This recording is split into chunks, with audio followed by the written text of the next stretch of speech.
নমস্কার, আমার নতুন একটি ভিডিওতে আপনাদের সবাইকে স্বাগত। কাল ছিল বৃহস্পতিবার, কাল আর ভিডিওটা আপনাদের সাথে শেয়ার করতে পারিনি, তাই ভাবলাম আজকেই শেয়ার করি। আমাদের গৃহে রাধা মাধবের সাথে সাথে মা লক্ষ্মীও বিরাজমান, আর বৃহস্পতিবারের পুজোতে মা লক্ষ্মীর ঘট বসাতে তো আম্রপল্ল লাগবেই, তাই ছাদে গিয়েছিলাম একটা আম্রপল্ল আনতে। এই গাছটা খুব একটা বেশি বড় নয়, গোটা গাছটায় আম হয় গুনেই 10-12টা, কিন্তু খুব মিষ্টি হয় জানেন। চলুন আমি কিভাবে পুজো দিই, কার কাছ থেকে পুজো শিখলাম, সেটাই আজকে আপনাদের সাথে শেয়ার করি।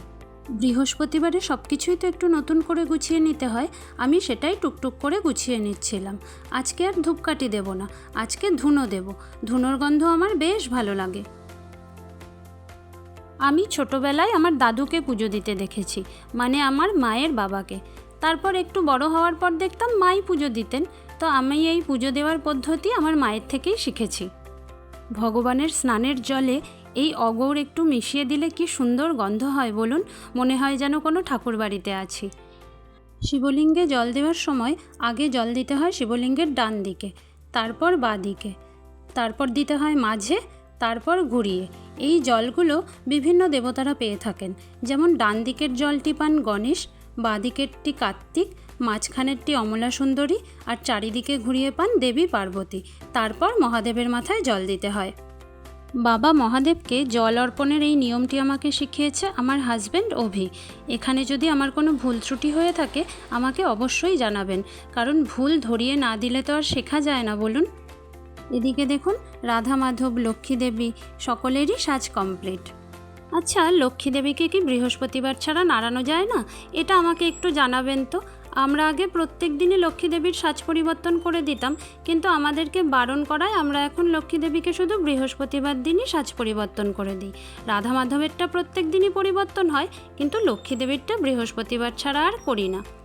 এদিকে দেখুন, ঘট বসানোর জন্য আমি আম্রপল্লব, পানের পাতা, সুপরি, ঘটে সমস্ত জায়গায় একটু সিঁদুর লাগিয়ে নিচ্ছি। ঘট বসানোর আগে তো একটু ধূপদীপ জ্বেলে নিতেই হয়, আমি সেটাই করে নিলাম। আমি অনেককেই দেখেছি ঘরটাকে একেবারে ধান, দুব্ব, বেলপাতা, ফুল দিয়ে সাজিয়ে একটা জোকারে ঘট বসান, কিন্তু আমি মাকে দেখেছি যেখানে ঘট বসানো হবে আগে সেখানে সিঁদুরের ফোঁটা দিয়ে, তার উপরে ধান দুব্ব দিয়ে, তার উপরে জলপূর্ণ ঘট স্থাপন করা হয়। ঘট স্থাপন হয়ে গেলে তারপরে আবার 3বার বেলপাতা, ধান দুব্ব দিয়ে জোকার দিয়ে দিতে হয়। নিয়মের তো আর শেষ নেই বলুন, যে যেরকম নিয়ম পালন করে এসেছে সে সেটাই করে। তবে আমি মায়ের দেখা দেখে এই নিয়মটাই মানি। বৃহস্পতিবারে তো চালকলা ছাড়া পুজো সম্পন্ন হয় না, আমি সেটাই গুছিয়ে নিচ্ছিলাম। ঘট বসানোর পর আমরা আর ঘণ্টা বাজাই না, তবে অনেককেই বলতে শুনেছি রাধা মাধব থাকলে বা যাদের ঘরে গোপাল আছেন তাদের ঘরে নাকি ঘণ্টা বাজানো যায়, কিছু হয় না। কিন্তু ছোট থেকে তো আমরা ঘট বসানোর পর কখনো ঘণ্টা বাজাইনি, তাই এখনও বাজাই না। একটা দিন গোবিন্দ নিশ্চয়ই বুঝবেন বলুন, একটা দিন না হয় মা লক্ষ্মীর নামে তোলা থাক। সব দিনই তো গোবিন্দর দিন, গোবিন্দ চালাচ্ছে বলেই তো আমরা চলছি। আমার যিনি গুরুদেব আছেন তিনি দীক্ষামন্ত্রের সময় আমাকে বলে দিয়েছিলেন, ভগবানকে ডাকার নির্দিষ্ট কোনো পথ নেই, জীবনের প্রতিটা মুহূর্তে, প্রতিটা মিনিটে তুমি ভগবানকে স্মরণ করবে, আর তোমার যেমনভাবে ভক্তি হবে তুমি সেভাবেই ভগবানকে ডাকবে। আমি সেই নিয়মটাই পালন করতে চেষ্টা করি। আমি বিভিন্ন জায়গায় বিভিন্ন পাঠে শুনেছি গুরু হচ্ছেন ভগবানের কাছাকাছি পৌঁছানোর একটা পথ, তো তার বাণী তো মানতেই হবে বলুন। আজ আপনাদের সাথে একটা নিরামিষ রেসিপি শেয়ার করারও ইচ্ছে ছিল, কিন্তু সেটা আর হলো না, পুজো দিতে দিতে একটু দেরি হয়ে গেছে।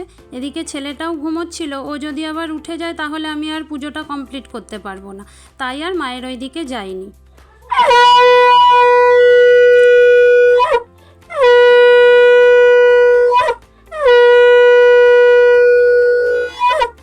আমার ভগবানের সাজ কেমন লাগছে আর সমস্ত পুজো পদ্ধতি ঠিক আছে কিনা অবশ্যই জানাবেন। যাওয়ার আগে সবাইকে বলি রাধে রাধে, দেখা হচ্ছে নেক্সট একটা ভিডিওতে। টাটা।